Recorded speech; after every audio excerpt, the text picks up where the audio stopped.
আমাৰ এই উদযাপন সমিতিৰ লগতে চকাদল আঞ্চলিক উন্নয়ন সমিতিৰ সভাপতি চৈলান পাঠক ডাঙৰীয়াই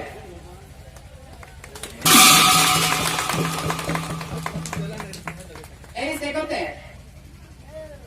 প্ৰথমে সকলোলৈ নমস্কাৰ জনাইছো। আজিৰ এই চকাদল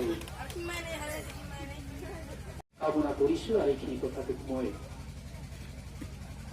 কৈ শেষ কৰাৰ লগতে আজিৰ এই দুৱাৰ মুকলি উন্মোচনত কৰিবলৈ মই হাতত লৈছো, যাতে সকলোৱে মোক সহায় কৰে। সেইটো কাৰণে মই আহ্বান জনালো।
আৰ